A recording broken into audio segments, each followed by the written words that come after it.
Vous êtes-vous regardé dans le miroir aujourd'hui, non pas pour vous coiffer, mais pour voir la vérité en face? Qui avez-vous vu? De la fatigue. Les premières rides qui vous rappellent sournoisement que le temps vous file entre les doigts. Nous dépensons des fortunes en crème. Nous croyons aux publicités qui promettent la jeunesse éternelle dans une bouteille de produits chimiques. Mais nous ignorons ce qui se trouve juste sous nos pieds. Plus précisément, ce qui coule dans nos étangs et nos rivières. Vous êtes-vous déjà demandé pourquoi l'eau recueillie une seule nuit par en défie la mort elle-même? Elle ne pourrit pas, ne se couvre pas de fleurs et reste cristalline pendant des décennies, comme si le temps s'était arrêté pour elle. La science officielle marmonne des excuses absurdes sur les températures hivernales, détournant le regard honteusement. Ce n'est pas un miracle religieux, c'est la physique oubliée de l'éther. En ce moment même, tandis que vous entendez cette voix, la Terre traverse une zone de feu cosmique, et l'eau devient un cristal liquide, capable de réécrire la réalité. Mais saviez-vous que cette substance peut faire bien plus que simplement soigner votre estomac? Les anciens connaissaient un secret qui semble aujourd'hui relever de la science-fiction. Cette eau peut effacer les signes du vieillissement sur votre visage. Non pas les masquer, mais les faire disparaître. Les rides ne sont pas de simples plis de peau, ce sont des fissures dans votre corps éthérique. Et aujourd'hui, je vais vous donner l'outil pour les réparer. Nous allons découvrir la technique du lavage éthérique et apprendre à transformer l'eau ordinaire en l'élixir recherché par les alchimistes. Êtes-vous prêts, à stopper le vieillissement et à commencer à rayonner? Oubliez votre scepticisme. Aujourd'hui, il ne s'agit pas de foi, mais de science supérieure. Elena Petrovna Blavatsky, celle qui a levé le voile sur l'histoire secrète de l'humanité, en connaissait la véritable raison. Ce qui arrive à l'eau dans la nuit du 18 au 19 janvier n'est pas un miracle au sens religieux du terme. C'est de la physique, mais pas celle qu'on enseigne à l'école. C'est la physique de l'éther, la physique de l'akasha, la physique des courants cosmiques invisibles qui imprègnent notre planète. Blavatsky a averti. Durant ces heures, la Terre traverse un faisceau particulier, une zone de feu cosmique, et l'eau est la seule substance sur la planète capable d'absorber instantanément cette vibration. Si vous possédez une telle eau ou si vous vous apprêtez à la recueillir, soyez très attentifs. Vous ne tenez pas simplement un liquide entre vos mains, vous tenez un cristal liquide chargé de l'information de l'univers. Mais Blavatsky a laissé un avertissement terrifiant. Cette eau peut devenir un élixir d'immortalité ou un poison qui détruira votre vie en une seule gorgée. Tout dépend de votre connaissance de la loi du magnétisme, que les prêtres taisent. Êtes-vous prêt à découvrir la vérité? Cachée depuis des millénaires? Êtes-vous prêt à comprendre pourquoi les anciens prêtres d'Égypte et d'Inde attendaient cet alignement planétaire pour changer leur destin? Rejetons la superstition et affrontons la vérité. La doctrine secrète nous enseigne que la matière est simplement de l'esprit condensé, et l'esprit est de la matière raréfiée. Il n'y a pas de frontière entre eux, et l'eau est le pont. L'eau est la sève de la terre. En temps normal, elle sommeille. Elle transporte simplement les nutriments, étanche la soif et nous lave. Mais une fois par an, lorsque le soleil atteint un certain degré et que la Terre s'aligne géométriquement avec le centre de la galaxie, un grand souffle se produit. Les cieux s'ouvrent. Ceci n'est pas une métaphore. Blavatsky a écrit que l'éther n'est pas simplement le vide. Il est le sein maternel de l'univers, il est l'akasha. Et cette nuit-là, l'éther ne se fond pas dans la matière dense, il entre en contact avec l'eau. Et l'eau se souvient. Elle se souvient de son origine divine. Sa structure change. Les molécules s'alignent en parfait ordre, reproduisant la structure même du cosmos. À cet instant, toute eau sur Terre, dans une rivière, dans un puits, au robinet, et même à l'intérieur de vos cellules, reprend vie. Elle est réinitialisée. Toute la saleté, toutes les informations sur les guerres, la douleur, la souffrance que l'eau a absorbée au cours de l'année sont effacées par un puissant flux de rayonnement cosmique. Non pas celui qui tue, mais celui qui donne la vie. Le prana. Comprenez-vous ce que cela signifie? Cela signifie qu'en janvier, vous avez la possibilité non seulement de vous purifier de vos péchés, comme le dit la religion, mais aussi de restructurer physiquement votre corps. Après tout, vous êtes composé à 80% d'eau. Et lorsque l'eau planétaire change de structure, votre eau intérieure se met également à vibrer à l'unisson. Mais alors pourquoi tout le monde n'est-il pas guéri? Pourquoi les gens boivent-ils cette eau par litre, se baignent-ils dans des trous de glace, et restent-ils malades, malheureux et en colère? Voici le secret de Blavatsky, qui pourrait vous choquer. Ce n'est pas elle. Oh, c'est vous. Elena Petrovna a écrit. L'homme est un aimant. Chacune de vos pensées est une décharge électrique. Chaque émotion est une onde magnétique. Lorsque vous vous approchez de la source durant cette période sacrée, lorsque l'eau est libre et sans défense. Comme un enfant, elle absorbe non seulement la lumière cosmique, mais aussi vous. Si vous vous approchez de la source avec avidité, je veux la santé, je veux l'argent. Si vous doublez dans la file d'attente, si l'irritation bouillonne en vous à cause du froid ou de vos voisins, vous commettez un crime magique. Vous prenez la substance la plus pure et la plus dépouillée de l'akasha et, instantanément, en une fraction de seconde, vous l'empoisonnez avec votre poison mental. Vous encodez cette puissante énergie avec vos basses pensées, ces vibrations, et cette eau, qui pourrait être un remède, deviennent un amplificateur de vos problèmes. Vous la buvez et vous vous demandez pourquoi c'est pire. Blavatsky dirait, vous avez bu votre propre poison, simplement décuplé par la puissance de l'éther. L'eau est la substance la plus mystérieuse de l'univers. Dans Isis dévoilée, Blavatsky laisse entendre que l'eau n'est pas un élément chimique au sens où nous l'entendons. Elle la qualifiait de chaos primordial, d'où naît l'ordre. L'eau existait avant la terre. L'eau est le corps de Dieu, rendu liquide. La nuit du baptême, ou de l'épiphanie, comme l'appelaient les gnostiques, un portail s'ouvre. Blavatsky faisait souvent référence à des textes anciens qui parlaient des eaux de la vie. Il ne s'agit pas seulement d'eau chaude. Cette nuit-là, l'angle d'incidence des rayons cosmiques change. L'ionosphère terrestre se reconfigure. C'est un fait scientifique. La conductivité électrique de l'eau change brusquement pendant cette période. Les scientifiques enregistrent des pics d'activité électromagnétique, même en l'absence de tempête magnétique. D'où provient cette énergie? De nulle part. Du néant. De cet éther même, que la science officielle a nié pendant un siècle, mais auquel elle revient aujourd'hui grâce à la physique quantique. Blavatsky enseignait que l'éther est un milieu qui transmet les vibrations de la pensée, et que l'eau est un condensateur éthérique. Imaginez que dans la nuit du 18 au 19 janvier, l'univers active un routeur Wi-Fi géant à pleine puissance. Le signal est clair, puissant et de haute fréquence.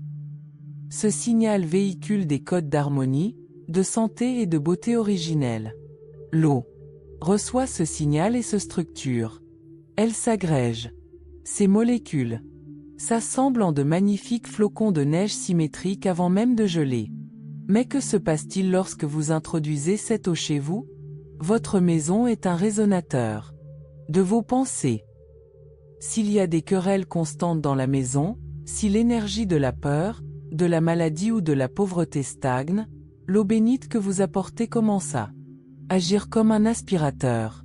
Elle aspire l'atmosphère de votre foyer, mais, chargée de générosité et d'activité, elle entre en conflit avec la négativité.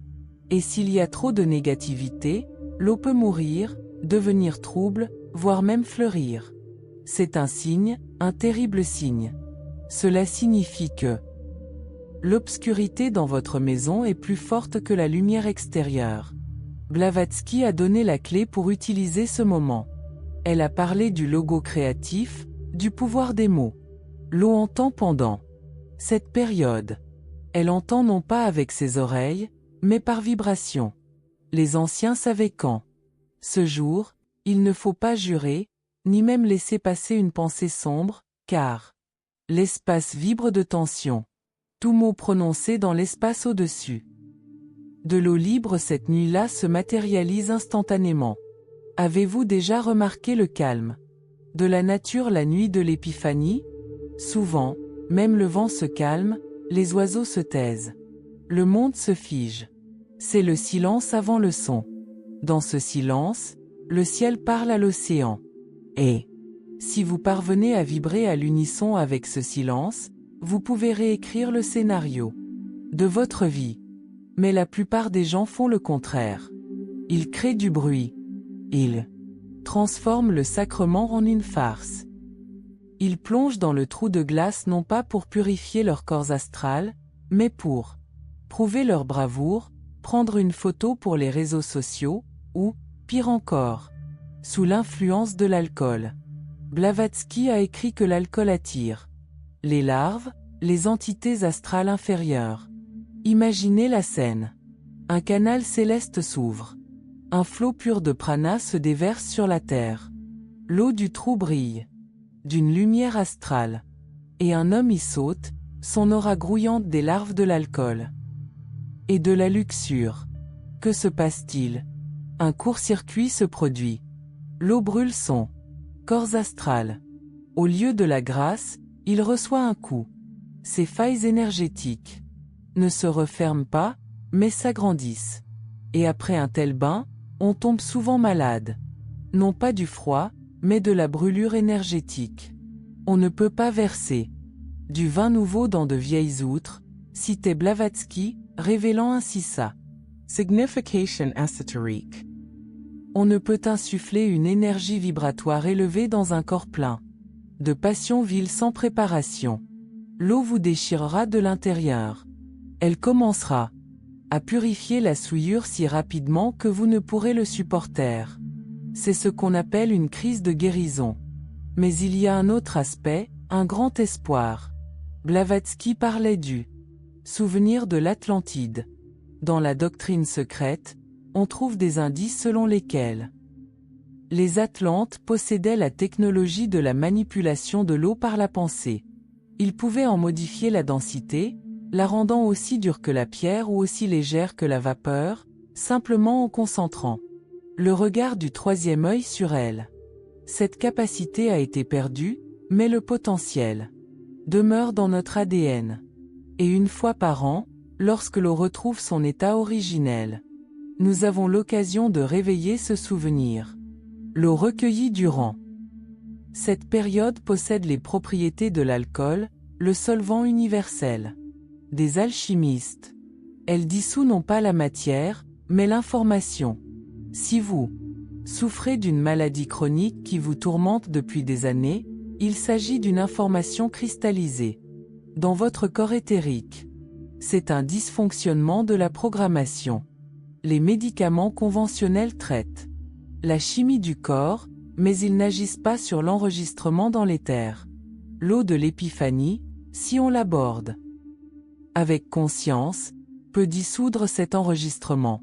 Comme l'enseignait Blavatsky, l'énergie Sous la pensée. L'eau est un conducteur obéissant. La nuit où toute l'eau PL les années sont connectées en un réseau unique, une sorte d'internet planétaire. Vous pouvez envoyer une demande de guérison. Mais cette demande doit être formulée non pas avec des mots, mais dans le langage des images et des sensations. Le secret que connaissaient les théosophes, le pouvoir de cette eau ne réside pas dans sa sainteté intrinsèque. Son pouvoir réside dans sa plasticité. En temps ordinaire, l'eau a une structure rigide, difficile à Reprogrammer. Lors du baptême, elle devient une argile douce et malléable entre les mains d'un sculpteur. Le sculpteur, c'est votre volonté. Mais où est votre volonté? Êtes-vous endormi? La plupart des gens vivent dans un rêve éveillé. Ils boivent cette eau machinalement. Tout le monde boit. Et je boirai aussi. Cela ne fonctionne pas. La magie exige la conscience. Vous devez comprendre qu'en versant de l'eau dans un récipient, vous isolez une partie de l'océan, de l'éternité, mais la connexion n'est pas rompue. L'intrication quantique, dont les physiciens commencent seulement à parler, était connue des mystiques il y a des milliers d'années. Une goutte séparée de l'océan maintient un lien avec lui. L'eau de votre bocal continue de communiquer avec l'eau du Jourdain, du Gange, de l'Amazone et des glaciers de l'Antarctique. Grâce à ce bocal, vous avez accès à toute la puissance de l'eau de la planète. Ne placez pas le bocal au sol. Le sol est une zone de basse vibration, une zone de poussière et de traces de pas. Blavatsky Conseillait de traiter les objets sacrés avec une profonde révérence. Placez-le plus haut, à hauteur des yeux ou du cœur. Et souvenez-vous des miroirs. Au début de notre conversation, nous avons mentionné que Blavatsky connaissait les miroirs. Ne reflétez jamais l'eau de l'épiphanie dans un miroir. Un miroir est un portail vers le monde astral, souvent vers ses plans inférieurs. Reflétez, l'eau peut capter des doubles et des ombres. Gardez-la dans l'obscurité. La lumière du soleil est source de vie. Mais la lumière directe peut déclencher le processus d'éclosion s'il y a ne serait-ce qu'une seule bactérie dans l'eau. La lumière spirituelle, en revanche, ne lui fera aucun mal. Et voici maintenant le pire. Il y a des gens qui utilisent cette eau à des fins maléfiques. Blavatsky a écrit avec amertume sur les sorciers qui pervertissent les lois de la nature. Comprenant que cette eau est un vecteur idéal d'information, ils y murmurent une malédiction. Et une telle malédiction est pratiquement impossible à lever, car elle est imprimée sur l'onde cosmique. Elle s'enracine profondément dans la structure de la victime. Par conséquent, la première règle de sécurité, qui découle des écrits de Blavatsky. Ne donnez votre eau à personne à moins d'être certain de sa pureté. Et n'acceptez jamais d'eau de ceux que vous craignez. L'eau est une arme. En janvier, elle est chargée à son maximum. Donneriez-vous un pistolet chargé à votre ennemi? Non. Alors pourquoi êtes-vous si imprudent avec l'eau? Isis dévoilé regorge d'exemples de prêtres utilisant l'eau pour la clairvoyance. Ils versaient de l'eau dans un bol en argent et la contemplaient pendant des heures jusqu'à ce que la surface commence à s'embuer, révélant des visions de l'avenir. L'eau de l'épiphanie est idéale pour cela. C'est un miroir pur de l'akasha. Si vous la versez dans le bol à minuit et fixez son centre, sans vous concentrer, vous ne verrez peut-être pas votre reflet, vous verrez peut-être vos vies antérieures ou votre avenir. Blavatsky a averti que cela est dangereux pour un esprit non préparé. Voir la vérité signifie détruire les illusions, et les gens aiment leurs illusions. Êtes-vous prêt à voir qui vous êtes vraiment? Êtes-vous prêt à voir que votre corps n'est qu'une enveloppe temporaire, et votre personnalité un masque? L'eau révélera cela impitoyablement. Fait intéressant. Blavatsky a noté que l'eau est liée à la Lune, mais le phénomène de l'épiphanie est solaire. C'est le moment où le soleil fertilise l'eau, où le feu pénètre dans le liquide. Un mariage alchimique. La naissance de l'eau ardente.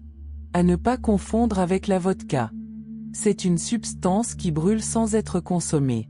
Elle peut éliminer les virus et les parasites de votre corps si vous parvenez à maintenir cette vibration. Mais comment y parvenir? Nous vivons tous en ville, dans le stress, dans le tumulte de la vie urbaine. Dès que les vacances sont terminées, nous retournons à l'hibernation. Et l'eau du bocal s'endort elle aussi. Elle perd sa force non pas à cause du temps qui passe, mais parce que nous l'avons oubliée. Nous avons cessé de la nourrir de notre attention. L'eau morte n'est pas celle des contes de fées. C'est celle qu'on a oubliée. Celle qui traîne dans le placard pendant 3 ans, au cas où. Blavatsky dirait, l'énergie doit circuler. Si vous accumulez de l'eau et ne l'utilisez pas, vous créez une stagnation, vous êtes à vide. L'univers voit, il n'a pas besoin de cette énergie, il la conserve, et le flux est bloqué. L'eau d'épiphanie doit être utilisée. Ne la gardez pas comme une pièce de musée. Buvez-la, lavez-vous avec, arrosez vos fleurs. Vous verrez comme elles grandissent. Donnez-la à vos animaux de compagnie. Laissez ce prana cosmique circuler dans votre maison. Plus vous donnez, plus vous recevez. C'est la loi du sacrifice, l'une des lois fondamentales de la théosophie. Maintenant, je vais vous révéler le mécanisme par lequel l'éther pénètre dans l'eau.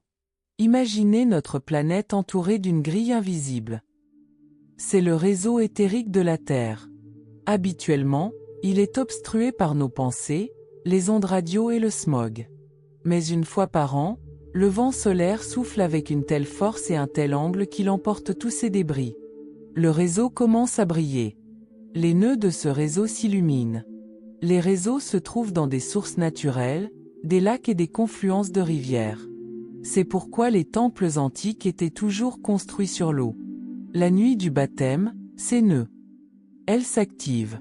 Des piliers de lumière, invisibles à l'œil nu mais visibles pour les clairvoyants comme Blavatsky, s'élèvent vers le ciel. Si vous puisez de l'eau directement à une telle source à son apogée, elle brillera littéralement dans le noir pour ceux qui possèdent une vision astrale développée.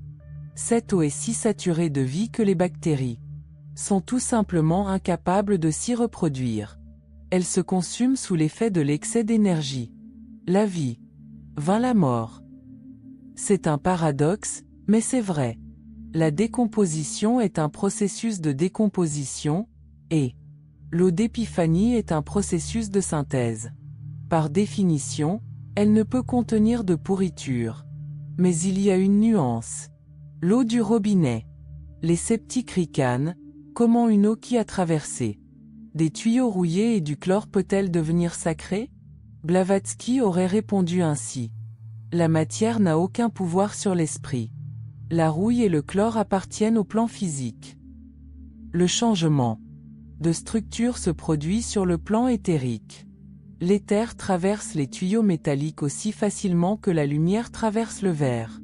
Le chlore reste du chlore chimiquement, mais sa composante informationnelle, son programme nocif destructeur de toute vie, est neutralisé.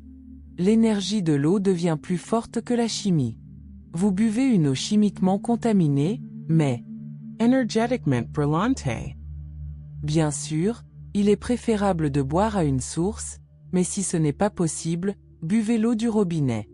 Des miracles se produisent partout, car la Terre est une. Avez-vous déjà ressenti une étrange sensation de picotement dans votre corps après avoir bu une gorgée de cette eau? Ou une chaleur soudaine, ou, au contraire, des frissons? Ne vous inquiétez pas. C'est votre corps éthérique qui réagit à un contact à haute fréquence. C'est comme toucher un fil électrique nu. Sauf que le courant ici est vital. Vos chakras, vos centres énergétiques, se mettent à tourner plus vite. Svadhisthana, le deuxième chakra, associé à l'élément eau, et Ajna, le troisième œil, sont particulièrement réceptifs. Vous pouvez ressentir une pression entre vos sourcils. C'est bon signe.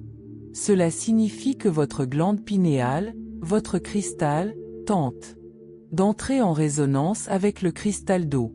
Mais souvenez-vous de l'avertissement de la voix du silence. Un étudiant doit avoir le cœur pur avant de toucher au secret. Si vous utilisez ce pouvoir par égoïsme, il vous détruira. L'eau ne tolère pas les mensonges. L'eau est vérité. Elle est transparente. On ne peut rien cacher. Dans l'eau, tout remontera à la surface ou sera visible au fond. Ainsi, dans votre âme, cette eau remontera toute la turbidité du fond. Tout ce que vous vous êtes caché pendant des années, peur, ressentiment, envie. Tout cela fera surface afin que vous puissiez vous en débarrasser. Ce n'est pas une punition, c'est une purification, mais cela peut être douloureux. Beaucoup de gens se plaignent. J'ai bu de l'eau bénite. Et ma gastrite, mes allergies et mes migraines se sont aggravées. Ils courent chez le médecin. Maudits soient les fous. Ils ne comprennent pas que le processus de guérison a commencé. La maladie remonte à la surface. Il faut libérer ce problème, et non le refouler avec des pilules. Remerciez l'eau d'avoir révélé le problème et laissez-le partir. Vous êtes-vous déjà demandé pourquoi vous pouvez boire un litre de thé, de café ou de soda, mais que dès que vous buvez un verre d'eau pure et dynamisée, votre corps réagit instantanément. Bouffée de chaleur, changement d'humeur, clarté d'esprit. Ou, au contraire, somnolence soudaine? La réponse à cette question réside dans une dimension que la médecine moderne ignore, mais qu'Helena Blavatsky a décrite en détail. Dans ses ouvrages, nous arrivons au point le plus important de notre discussion, le Mechanism. Si vous ne comprenez pas comment il fonctionne, boire de l'eau sera inutile. Blavatsky affirmait, l'homme n'a pas un seul corps. L'homme en a 7. Et le corps que vous voyez dans le miroir, le corps physique de chair et d'os, n'est qu'une poupée, une marionnette. En lui-même, il ne ressent aucune douleur, ne tombe pas malade et ne vieillit pas. Tous les processus qui se produisent dans votre corps physique ne sont qu'une ombre projetée par un autre corps, invisible. Elle l'appelait le linga, charira, ou double éthérique. Imaginez un plan d'architecte. S'il y a une erreur dans le plan, si quelqu'un y renverse de l'encre, la maison construite d'après ce plan sera de travers ou son toit s'effondrera. Vous pouvez enduire les murs à l'infini, prendre des pilules, mais s'il y a une erreur dans le plan, la maison est condamnée. Le double éthérique est ce plan. C'est la matrice énergétique sur laquelle vos cellules sont construites. Et voici le secret que les Atlantes connaissaient et que Blavatsky essayait de transmettre. Le double éthérique est de nature cristalline liquide. Elle est composée de la même substance que l'eau, mais à un état plus raréfié. C'est pourquoi l'eau de l'épiphanie, Agite. l'eau ordinaire est trop agressive. Elle se contente de rincer l'estomac. Mais l'eau recueillie au moment de l'alignement planétaire lors du baptême change de fréquence. Elle devient identique à la pureté de votre double éthérique saint. Lorsque vous buvez cette eau, une résonance se produit. L'eau ne va pas seulement dans l'estomac. Sur le plan énergétique, de l'éther pur est injecté directement dans votre Matrice. Si votre schéma comporte des zones d'ombre, des failles dans l'aura, des mauvais yeux, qui sont des formes pensées implantées, de vieux griefs qui apparaissent comme des caillots sombres dans le corps éthérique, cette eau commence à les éliminer. Ce n'est pas une métaphore. Blavatsky a décrit le processus d'osmose non seulement sur le plan physique, mais aussi sur le plan occulte. Un fluide à haute vibration déplace un fluide à basse vibration. C'est pourquoi j'y ai évoqué la crise de guérison dans la première partie. Lorsque le double éthérique entreprend une purification brutale, le corps physique panique. Il s'est habitué à vivre dans la souillure. La saleté est devenue son refuge. Et lorsque la lumière commence à consumer cette souillure, on la ressent comme une douleur, une nausée ou un vertige. Mais creusons plus profondément encore, dans l'abîme que les gens ordinaires craignent de plonger leur regard. L'eau n'est pas qu'une substance, c'est un foyer. Blavatsky, dans Isis dévoilée, a longuement écrit sur les élémentaux, les esprits des éléments. Les salamandres vivent dans le feu, les sylphes dans l'air et les gnomes dans la terre. Et les ondines vivent dans l'eau. Qui sont les ondines? Ce ne sont pas les sirènes des dessins animés Disney. Ce sont des forces de la nature semi-intelligentes. Elles n'ont pas d'âme comme les humains, ce sont des monades immortelles. Mais elles possèdent intelligence et ruse. Et surtout, elles ont soif de vie. L'eau du robinet est généralement dépourvue d'ondines supérieures, mais grouille d'entités inférieures, des vampires énergétiques microscopiques qui se nourrissent des canalisations pourries et des souffrances de la ville. Mais l'eau de l'épiphanie est ardente. À cet instant, les esprits supérieurs de l'élément eau descendent dans l'eau, ceux-là même qui régnaient sur les océans avant l'avènement de l'humanité. Lorsque vous ramenez cette eau chez vous, vous ramenez des êtres vivants. Blavatsky avertissait, on ne plaisante pas avec les élémentaux. Ils servent ceux dont la volonté est plus forte que la leur. Si votre volonté est faible, si vous êtes esclave de vos passions, les ondines commenceront à vous dominer. Avez-vous remarqué que les personnes qui vivent près de l'eau ou qui interagissent fréquemment avec elle sans le respect du deviennent souvent instables émotionnellement? L'eau est l'élément des émotions, le plan astral. Les ondines se nourrissent de vos émotions. Si vous buvez l'eau de l'épiphanie et que vous ressentez de la colère, vous offrez à ces esprits une nourriture empoisonnée. En réaction, elles peuvent provoquer des gonflements, des problèmes rénaux ou lymphatiques. Les ondines se vengent de la profanation de leur habitat. Mais si vous abordez l'eau comme un magicien, avec amour, respect et une volonté inébranlable, les ondines deviennent vos servantes.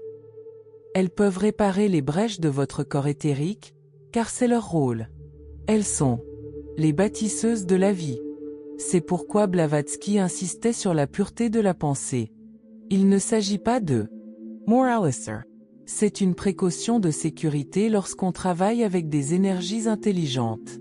Il existe un autre aspect qui n'est pas abordé, la mémoire de l'eau et la lumière astrale. Blavatsky appelait la lumière astrale une galerie d'instantanés de l'éternité. Tout ce qui s'est jamais produit sur Terre est enregistré dans la lumière astrale, et l'eau est le support physique de ces enregistrements. Les jours ordinaires, l'eau des rivières porte le chaos, le souvenir de la mort des poissons, des rejets, déchets et des malédictions des pêcheurs.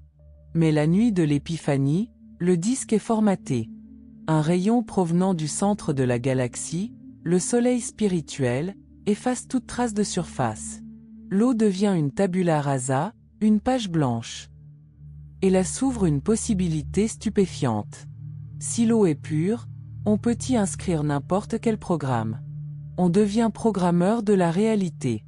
Blavatsky a laissé entendre que les anciens prêtres ne tombaient pas malades et vivaient des centaines d'années précisément parce qu'ils ne buvaient que de l'eau pure, chargée d'informations, sur laquelle ils imprimaient eux-mêmes le code de la jeunesse éternelle.